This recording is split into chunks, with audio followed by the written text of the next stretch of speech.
What I Am. Written by Night Breeze. Read by No One and Nobody.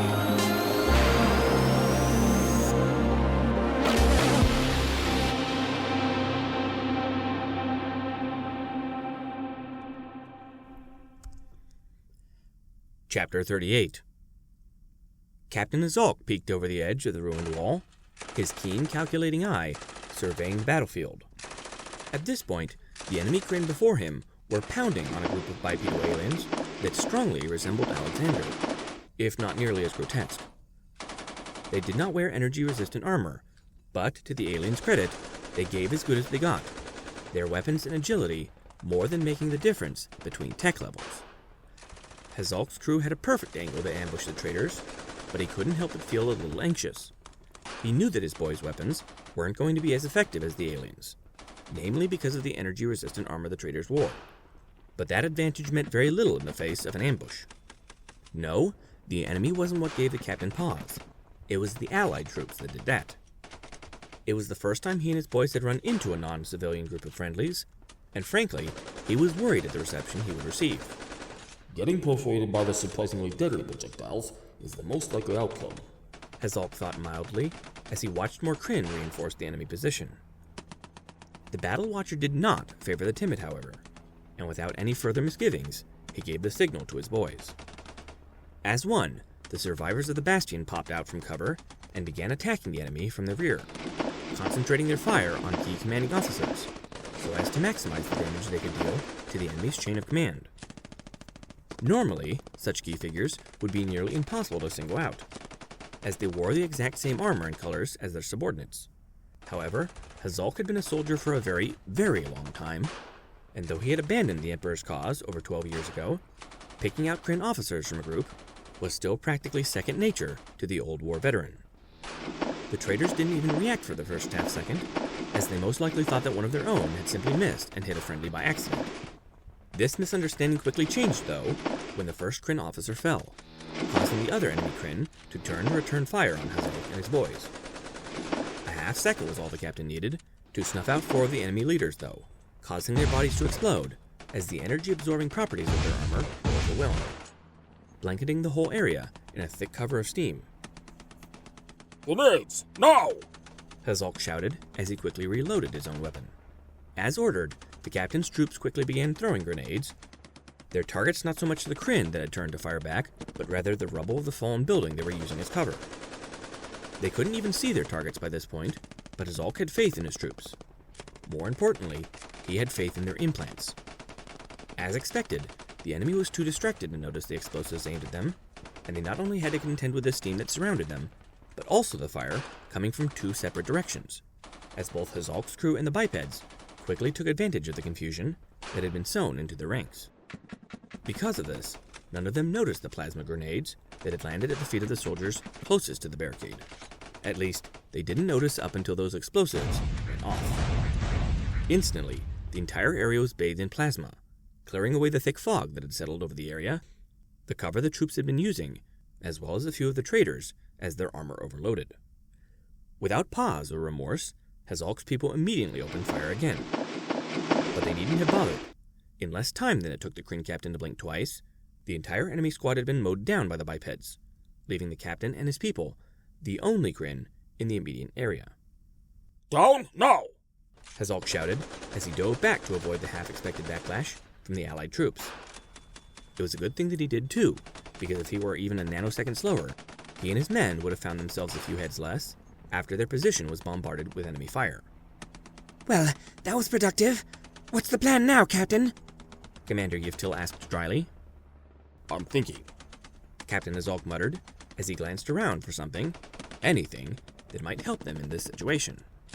As he sat there thinking about what he could possibly do to get the bipeds to stop shooting, the projectiles suddenly came to a halt, entirely on their own.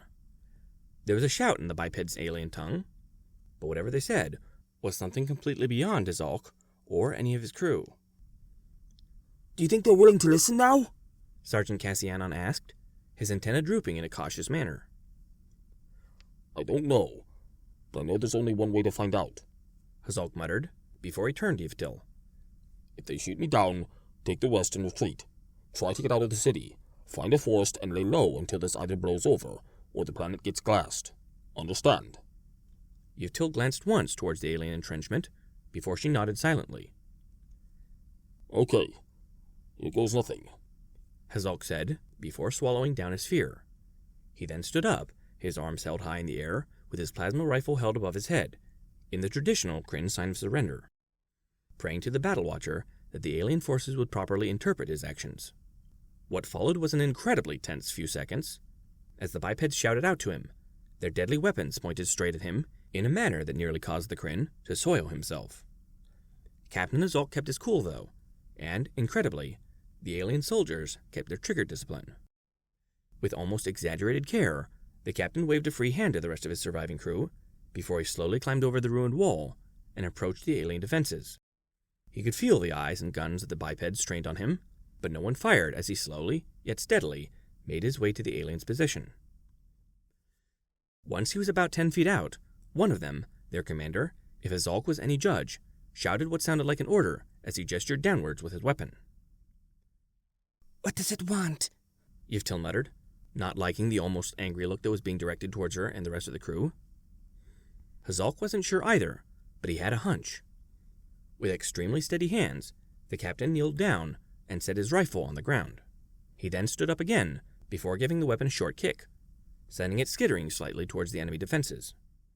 It was powered down, so there was no danger of it firing without warning, but the Kryn captain couldn't help but feel his antenna twitch at the poor firearm safety he displayed. This seemed to make the aliens happy, though, as their leader now pointed his weapon at Hazalk's crew, before making the same shout and gesture. The rest of the crew didn't need any arguing from their captain, and quickly complied, their weapons all making faint clattering noises as they were all put down on the flat cobblestone road. As quick as a flash, several of the small bipeds swarmed out, some taking the Kryn's weapons, while others shoved the captain and his crew into the aliens' defenses, as their eyes swept the surrounding ruined city, probably checking for any ambushes or reinforcements. The treatment Hazalk and his crew received was surprisingly gentle. They weren't beaten or tied up, though the aliens were quite thorough as they patted down each of Hazalk's men for weapons. However, despite their thorough search, Hazalk was quick to pick up that they did not fully disarm his crew, most likely because they did not know what kinds of weapons the Kryn liked to place in their ground troops. Once the bipeds were certain that they had relieved the Kryn of everything they had, the apparent leader let out a shout, while motioning with a single hand back towards the center of the city. His soldiers immediately began herding Hazalk and his crew through the ruined streets, before stopping at a building that looked mostly intact. Hazalk felt the bipeds shove him from behind, but as Hazalk looked around, it became clear that only he was to enter. Hazalk did not want to show weakness in front of his crew, so without another glance backwards, he stepped boldly forward and opened the door. The inside of the building looked like it was some native's home, but at the moment, it was serving as a supply dump for the bipedal forces. Several bipeds could be seen inside, their wary, beady eyes locked on Hazalk's every move, as if daring him to make a mistake. However, Hazalk was not here to harm, but help. He kept his eyes on the biped, who had an air of command about him. As well as the smaller horned equine, he kept at his side. A single word from the bipedal commander was all it took to get the horned equine to use its power. And despite Hazalk's misgivings about magic, he had the presence of mind to stay calm. Hello. You understand? The biped asked, his voice oddly muted as another, more understandable version spoke over it in barely coherent Kryn. You turn on own. Why asking? Answer careful. Me important. The words were rough, but they still made Hazalk let out a sigh of relief, glad that, at the very least, he would be able to argue his case. Thank you for not shooting me or my crew, Commander. My name is Captain Hazalk, and we are your allies, as unbelievable as that may seem. The commander continued to give Hazalk the stink eye, before he rubbed his chin in a way that made Hazalk think he did not believe him. You ally. That laugh. You bug all try kill. Monsters all. But you help my young. You worth a shot. Tell. Will about enemy? I will tell you everything, though it would be better if you took me to see Alexander, Hazalk said, silently praying that he did not butcher the survivor's name. The biped laughed at that, before his lips came up in a sneer that was very reminiscent of how Evgaroths could snarl at anything intruding upon their territory. Thankfully, these bipeds did not attack him, but it was very clear to the Kryn captain that the biped did not believe him. Yeah, I'm betting you want him. So can control again? Don't laughing as me. I am seeing. I am telling you the truth, Hazalk said, raising his hands in a placating gesture. You don't even have to take me to him. Just mention my name to him. He will verify my identity and tell you that I am on your side. In fact, I don't even need to see him specifically. The queens or the equines would be able to vouch for me as well. The biped continued to stare Hazalk down, but Hazalk kept his gaze level and unflinching. After what seemed like hours, the biped finally relented and snapped his fingers. Get Hound Lover on communication. Hear what he's saying. Hazalk could hear the bipeds talking over their primitive radio, but was unable to understand a word of it, nor did he try. Instead, his attention was wholly upon the commander before him, who in turn kept his eyes on Hazalk, as if he were silently judging everything about the Kryn captain. Hazalk bore his scrutiny with a cool detachment, but inwards, he was a nervous wreck. He found himself wondering why Alexander hadn't told the rest of his allies about Hazalk and his crew, and almost as if by reflex, found himself praying silently that the mutated survivor had more mercy and compassion than the soulless dregs that had enslaved him. "Mr. Cunningham?" I pulled my head out from Edmund's innards, a little startled, since it had been forever since I had been addressed like that. Standing at the door was a young serviceman, his composure quite steady despite, well, everything really. In fact, he seemed incredibly happy, all things considered. That was something I really hadn't counted on when I had offered to serve as EUT's ambassador to Earth. I had expected confusion, anger, even frustration as I shoved Earth's finest into an alien meat grinder, surrounded by magic and technology they could never hope to understand. Schoolboy giddiness, though. I really did not see that one coming. Aside from Dr. Phillips, who seemed to be a perpetual stick in the mud, the rest of the humans, the scientists included, all acted like their wildest dreams had come true. I had already caught a few of them, drawing up plans for what could only be described as giant robot suits, while others could be found quietly conversing with the natives about the feasibility of other, similar projects. If I was to be honest, though, I really should have seen it coming. Not that it mattered much right now, but still, one would think that I would know my own people. "What is it?" I asked, before closing Edmund's panel. "Colonel Connors would like to speak with you. He says it's urgent." "Is the colonel still in the mirror room?" I asked, as I stood up and walked towards the private. "No, he said to meet him in the embassy office. The horse is set aside for us. You better hurry, though. He was not happy." I grimaced at that. If he wasn't happy, then whatever it was couldn't be good. "Thanks. I'll try and book it then," I said, before I sprinted out of the room. I nearly clipped a unicorn going in the other direction, but I was agile enough to not get speared as I dodged past him. Is there something wrong? He shouted, probably imagining that I was being chased by changelings again. "Sorry, no, nothing wrong. Just don't want to be late," I shouted back as I left the stallion behind. I didn't encounter anyone else on my very short trip to the makeshift consulate, and before I knew it, I was opening the room in question. The office that had been set aside for America's temporary embassy was a simple affair, consisting of a desk, a few bookshelves, and a couple of chairs.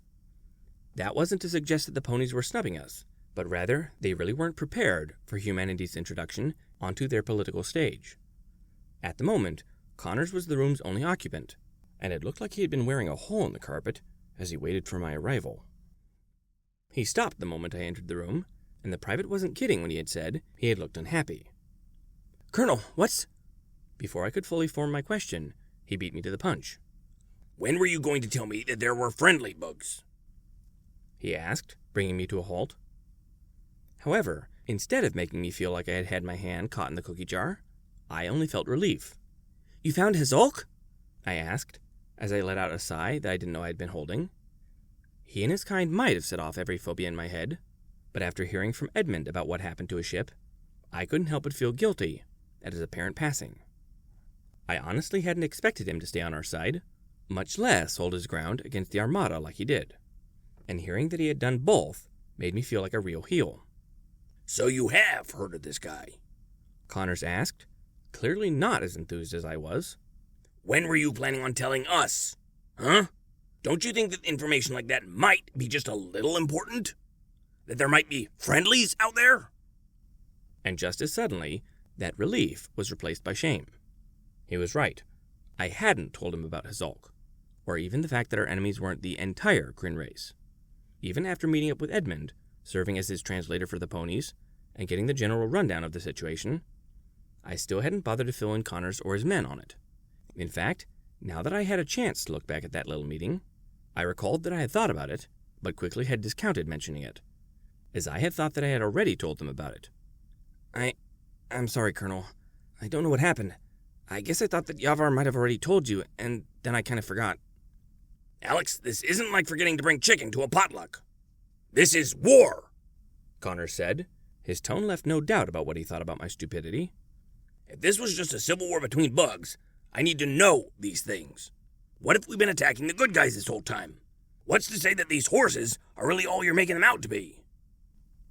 I stared him down, not flinching, before I raised an arm and unsheathed a single claw.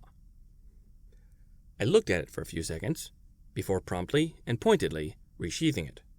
Colonel, I guarantee you that the bugs you're fighting are the bad guys here. Colonel Connors pursed his lips at that, almost as if he had forgotten just how much proof I was. That doesn't change the fact that this little piece of information is pretty freaking important.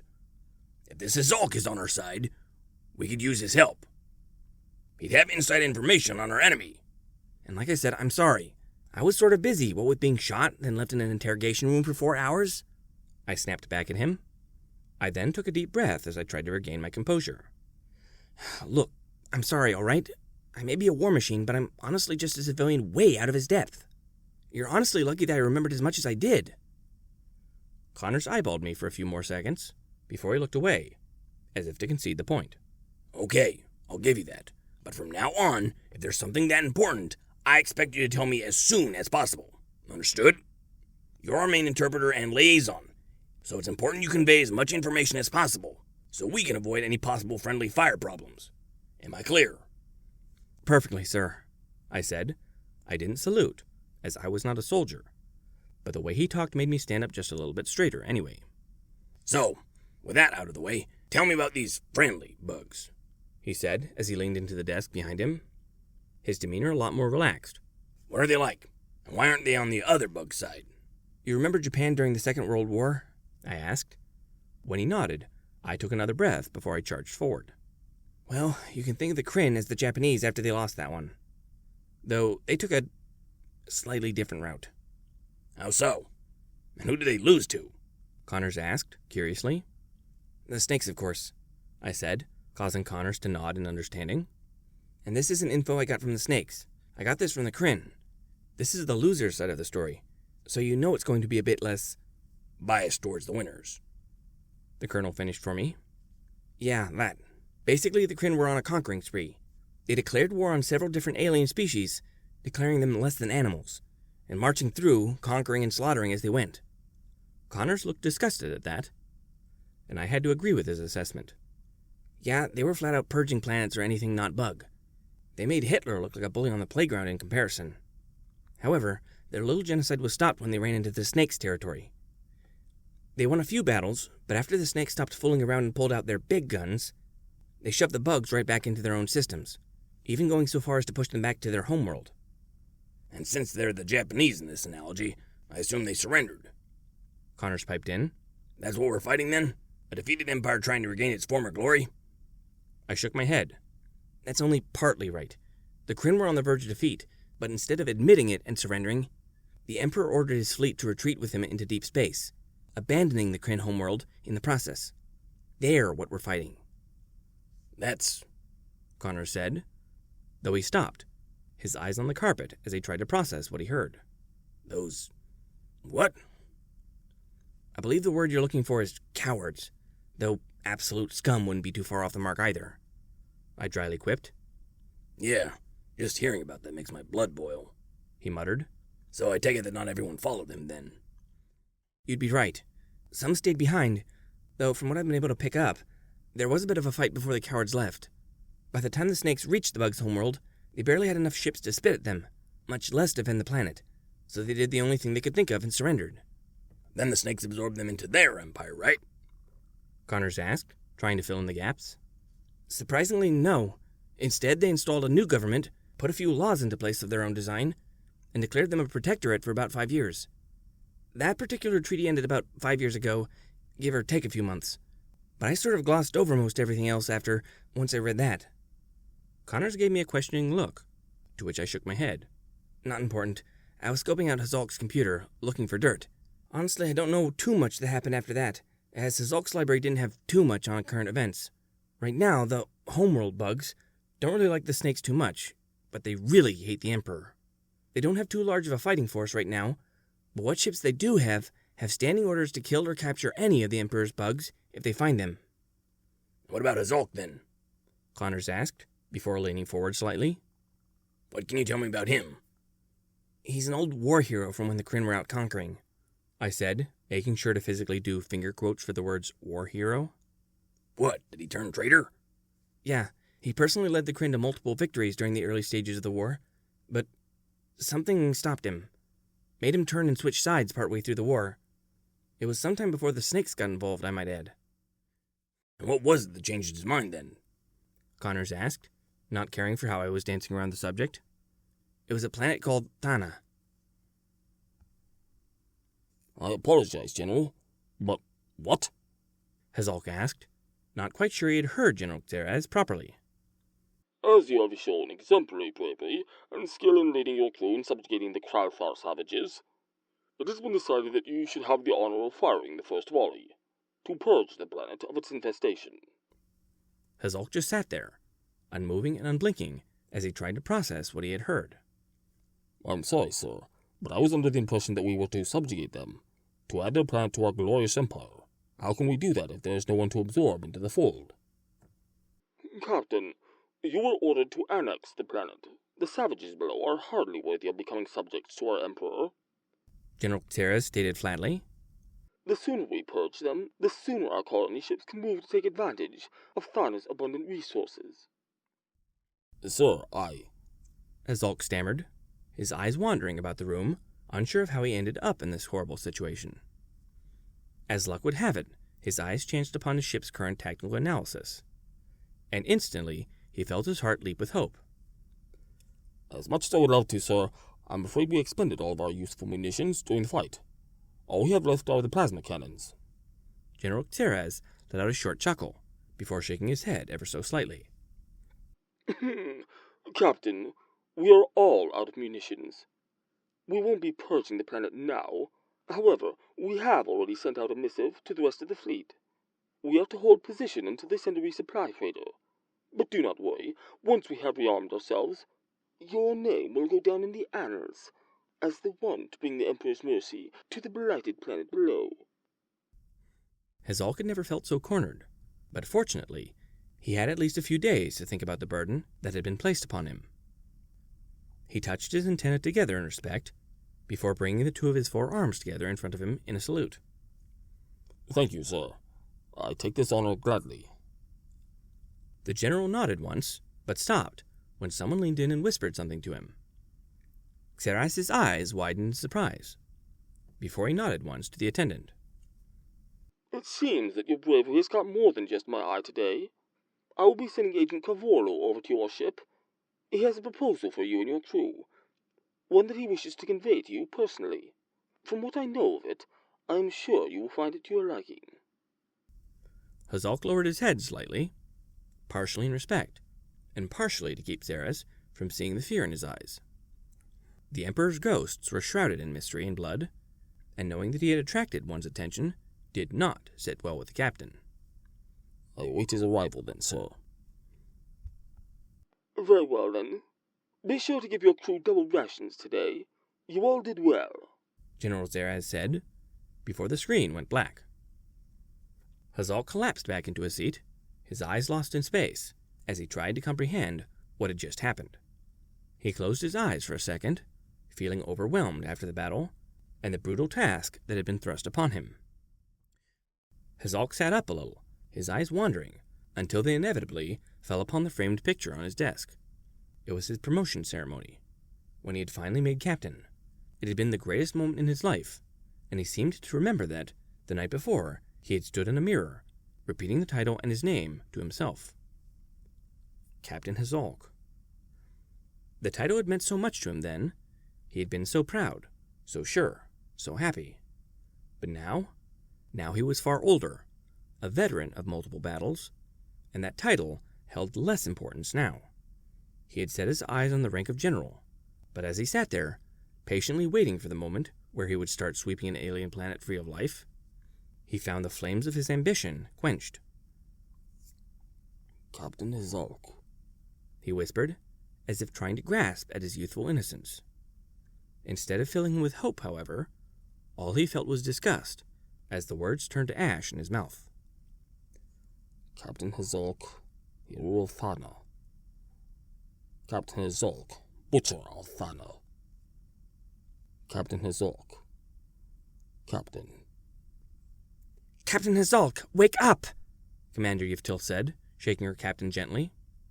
Captain Hazalk blearily cracked an eye, before opening his mandibles in a yawn that caused several of the alien bipeds nearby to back up a bit in alarm. I'm sorry, Yvtil. I wasn't having the most pleasant of dreams. A nightmare? Well, you're a pretty solid sleeper then, because you certainly didn't show it, Yvtil said, before tossing him a wet towel. We're leaving. Captain Hazalk quickly sat up at that, taking a few seconds to wipe the sleep from his face. Did the humans finally get word back? They did, she said, before tossing him a belt with his plasma pistol. We've got a bit of a march before we can get to someone who can teleport us. So suit up, sir. We're not out of the swamp yet. Yeah, especially since General Innos knows where we are now, Hazalk said darkly, before he looked up at the building's wooden roof. Don't know why he hasn't leveled this area in nuclear fire yet, but he's certainly not going to let us get off free. Agreed. Whether it be luck or some benevolent god, let's just hope that whatever is stalling Innos' hand will last for a few more hours.